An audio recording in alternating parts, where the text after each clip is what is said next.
The really important aspect of our training is using the dog's food for their training. And a lot of people don't really know that there's a difference between hand feeding and hand feeding. So there is hand feeding where I offer the food to the dog and they take it out of my hand, but they're not really working for it. And some people are a little hesitant when it comes to making their dogs work for the food. But we need to understand that dogs do something because there's a motivator for them to get something out of it. So if a dog is food motivated, it would be silly not making them work for it. And when we say making them work for it, that does not mean that they will starve if they don't do specific things.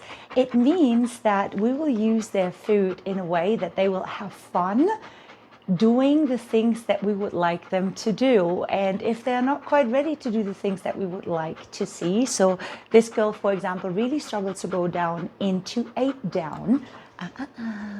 She is very food motivated, but there's some hesitation, and that's okay. So we're working towards that. But she is very willing to push for the food and just grab it, but she's not fully willing to actually work for it. So when I say work for it, I mean pushing into my hand, following my lure, being able to work through a little bit of frustration if they don't get it right away and solve problems.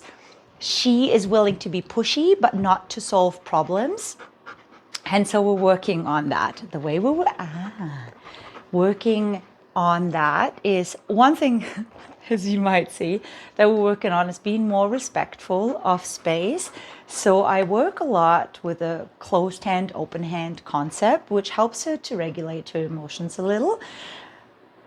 And she, so when the fist is closed, you don't get the food. Yes.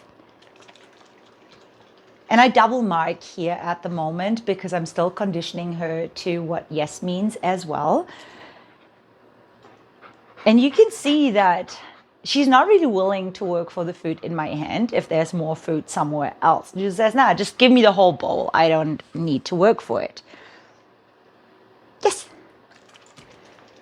So I want her to be able to do both. Respect the closed fist and understand that if the fist opens, it is a yes. But also sit, yes. Understand the yes, and that's the first build-up. In the next build-up, what we are going to do is hold the food and just release a little bit. And she has to get a little pushy to figure out how to get it out. And at the beginning, she would just be like, no, just open your hand and just give it to me. And that's not what will help us, because if there's no slight forward push, I cannot really lure her. Because if she doesn't get the food, she'll just retrieve and say, nah, that's too difficult for me. I don't want to work for it. Once we can lure and our hands are almost like magnets, I can now start teaching her more movements and more commitment to positions. And we can start working on heel walking, for example. So this is what I mean when I say hand feeding. And I'll show you how my hand looks like. I've got all this wonderful kibble. And I cover it up with my fingers, mostly with my thumb. And then let her work the little pieces out from in between. If you have a dog that's very nippy, you got to be a little more careful with your fingers there. We usually have the hand spread out and just cover it with the thumb. With her, she is cautious despite being pushy. Good girl. And then we can lure her into positions like a sit on the side. A lot of people teach their dogs to sit in front of them. And they always reward from the front. But then when they're out and about, they want their dogs to sit next to them. And that's a very different picture that a lot of dogs don't understand because it's just not the same. Yeah. And you can see how she is hesitant to move with the lure. So we have to build these up. You can see Most dogs, the second you lift your hand, their butt will go down. She doesn't want to do that. Yes! So the second she does, I mark it with a yes and I open my hand fully. It's a lot easier for her to sit in front of me. That's just her default because she has practiced this so many times. But sitting next to me is nothing that she practices very often. She's like, no, if I don't face you.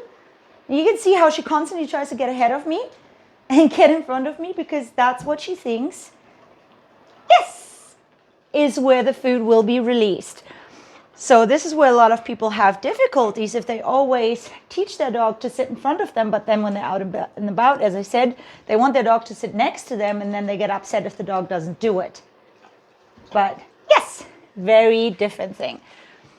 So this is what I mean by hand feeding. It's not just offering them a treat and the dog taking it out of it, helping the dog to understand you need to stick with my hand and work the food out of my hand. And that opens up the possibility to teach them a lot of things.